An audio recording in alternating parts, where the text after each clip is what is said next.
welcome back to my channel. I am Cindy, the LD educator, and I am a special education teacher whose goal it is to share hope and to dispel myths about learning disabilities. Today I will give a general overview of what learning disabilities are and what they are not.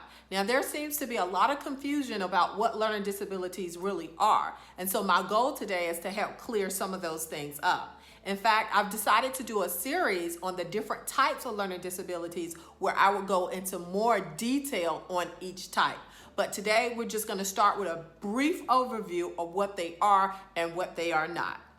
But before we get started, if you are new here, thank you for stopping by. Make sure you click the subscribe button and the bell button so that you will not miss any of my videos. Before I go into details about what learning disabilities are, I would like to tell you what they are not. So many people get learning disabilities confused with learning problems. There is a big difference. Learning disabilities is not the result of hearing and vision problems. Those things can impact one's learning, but those things do not cause one to have a learning disability. Learning disability is not the result of autism.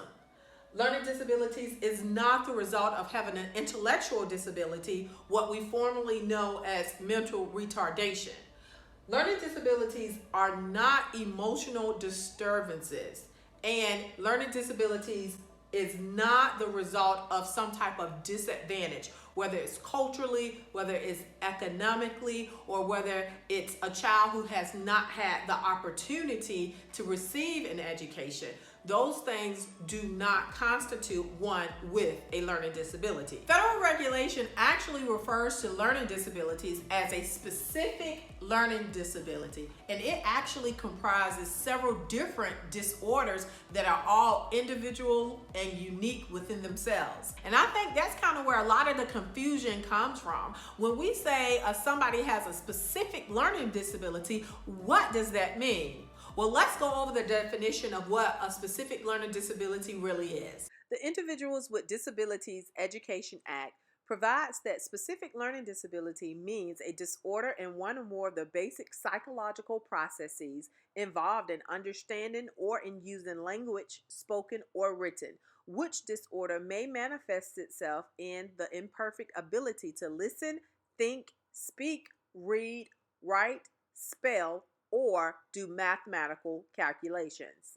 Under the specific learning disability umbrella, when you encounter a student with a reading disability, this is often referred to as dyslexia. And dyslexia not only refers to a student's ability to read words, but to understand and comprehend words, as well as the speed and rate at which they read. In addition, dyslexia is the most common type of language-based disorder found under the umbrella of specific learning disability. Actually, 1 in 5 students are actually dyslexic. Under the domain of writing, we have dysgraphia. And dysgraphia can mean any number of things. It could mean the way they hold their pencil. It could mean a person's ability to actually organize their thoughts in order to actually put them on paper. It has to do with a student's ability to actually learn to spell words. So when we're talking about things that fall in that writing category, this is actually called dysgraphia. Dyscalculia, or dyscalculia, as I used to like to call it, actually is a disorder in math, or a math learning disability.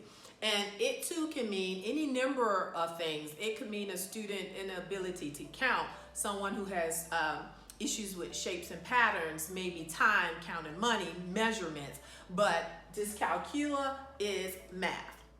Now, learning disabilities are also impacted by the way we process information.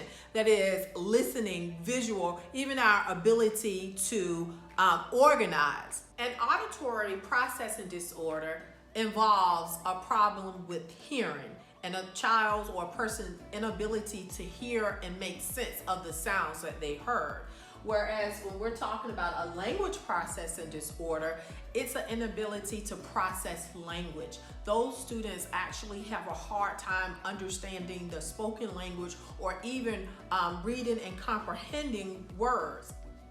A visual processing disorder or visual perceptual is a hindrance in the ability to actually make meaning from what you take in through the eyes. And visual motor deficit often has to do with coordination. Now, I have given you a very general, brief overview of all the disorders that fall under the specific learning disability category. Please come back next week where I will begin to break each individual disorder down and tell you more about their symptoms and different strategies that could be used in order to help students who may deal with these issues. So if you have not subscribed, please subscribe. If you have any questions that I can answer, please make sure you put them below in the comment section. Until next time.